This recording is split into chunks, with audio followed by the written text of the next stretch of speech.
Did you know that during World War II, the Japanese actually invaded American soil, and almost nobody remembers it?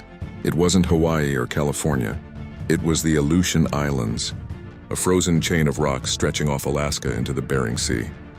It's one of the strangest and most forgotten fights of the war, fought in fog, snow, and total misery.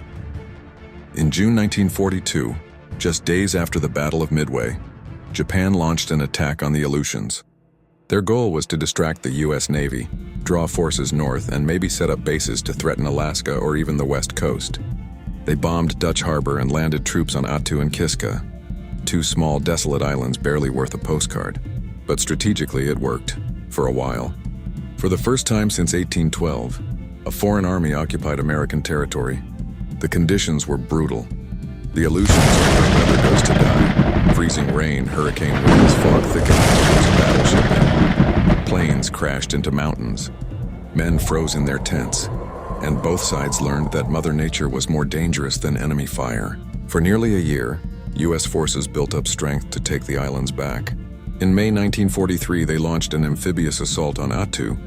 The Japanese defenders and around 2,300 men fought to the death. The battle lasted 3 weeks, ending with a massive banzai charge, one of the largest of the Pacific War. Almost the entire Japanese garrison was wiped out.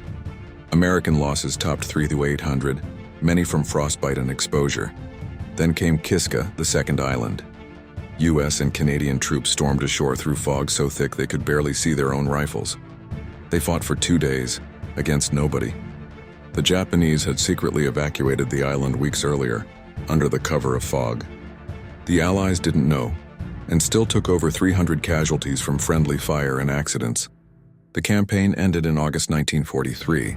The U.S. regained the Aleutians and Japan's northern threat vanished. But it came at a high cost for 2 islands barely anyone could find on a map. The Aleutian campaign was the forgotten front, brutal, pointless, and fought in some of the worst conditions on Earth. But it mattered, because it reminded everyone that even the most remote corners of the map can catch fire when the world is at war. Now you know. Smart history for dumb times. If you like this content, don't forget to like, share, and subscribe.